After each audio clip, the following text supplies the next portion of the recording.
Dans cette vidéo, je partage avec vous une plante ainsi que les données scientifiques qui sous-tendent son utilisation dans le traitement de la gueule de bois, juste après le générique.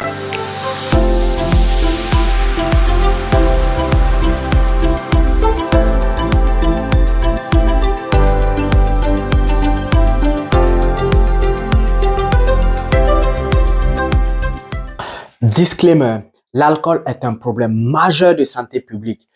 Il est responsable, selon l'OMS, de plus de 3 millions de décès. C'est la seconde cause de mortalité évitable dans le monde.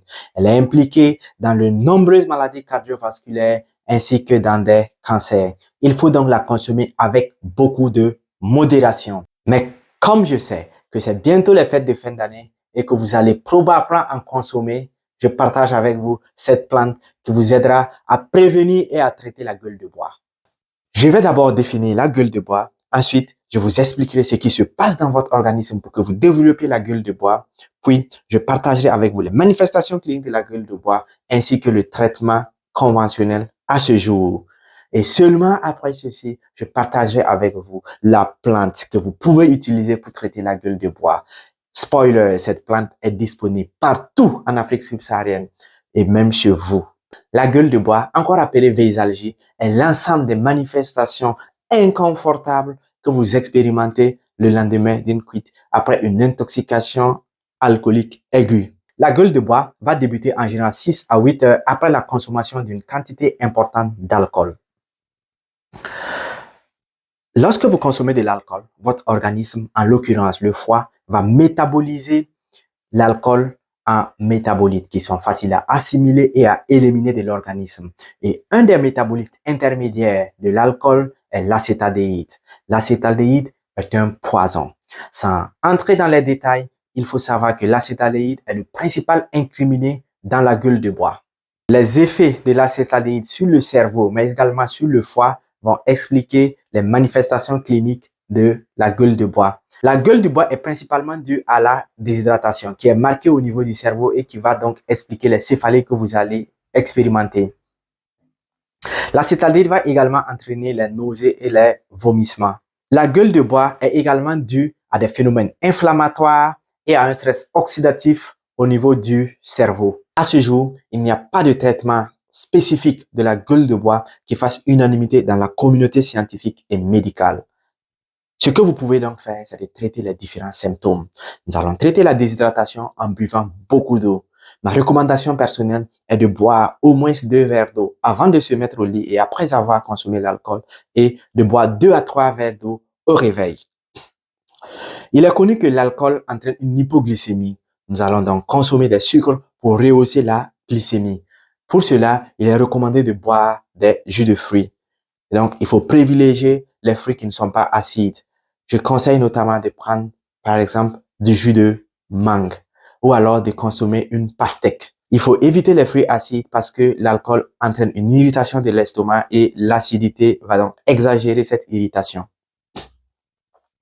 Pour traiter les céphalées et les courbatures, il y a une controverse scientifique entre l'utilisation du paracétamol d'une part et l'utilisation des anti-inflammatoires non stéroïdiens, notamment l'aspirine d'autre part. Je vous explique.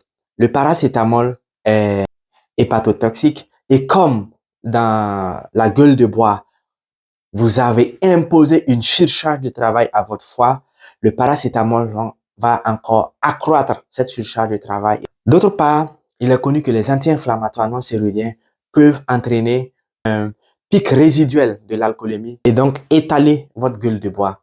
Aussi, les anti-inflammatoires non stéroïdiens vont irriter la muqueuse gastrique qui, comme je l'ai dit tout à l'heure, est déjà irritée du fait de l'alcool. En plus, ils exagèrent la déshydratation, pouvant, dans des cas extrêmes, aboutir à une insuffisance rénale aiguë. Ma recommandation personnelle est de prendre du paracétamol aux doses usuelles. Donc, vous êtes probablement adulte parce que vous avez la gueule de bois. 1 gramme de paracétamol fera l'affaire.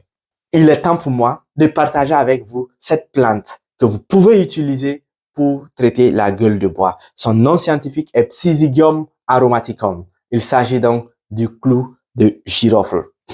En effet, de nombreuses études ont démontré la propriété hépatoprotectrice du clou de girofle, mais également sa puissante activité antioxydante. Dans cette étude, des médecins et des chercheurs indiens ont réalisé un essai clinique randomisé en double aveugle. Pour faire simple, un essai clinique qui répond aux standards méthodologiques. Ils ont réparti les participants en deux groupes. Un groupe qui recevait le clovinol à raison de 250 mg en prise unique et un autre groupe qui recevait le placebo qui ressemble à tout point de vue au premier médicament. De sorte à ce que ni les patients ni les médecins ne puissent savoir à quel groupe appartient un participant. Ils ont ensuite administré la même quantité d'alcool aux deux groupes et mesuré donc la cinétique de l'alcool dans l'organisme de ces participants ainsi que celui de l'acétylaldéhyde. Mais aussi, ils ont mesuré les marqueurs du stress oxydatif chez ces participants-là. Voici les résultats qu'ils ont trouvés. D'abord, ils ont trouvé que l'administration du clou de girofle, c'est-à-dire du clovinol, n'avait pas d'effet sur la vitesse à laquelle les participants éliminaient l'alcool. Par contre, ils ont trouvé que l'administration du clovinol accélérait l'élimination de l'acétylaldéhyde de l'organisme. Vous voyez donc sur cette courbe l'évolution de l'acétaldéhyde dans l'organisme des participants qui ont reçu le placebo et le clovinol. Ceux qui ont reçu le clovinol ont leur courbe en vert.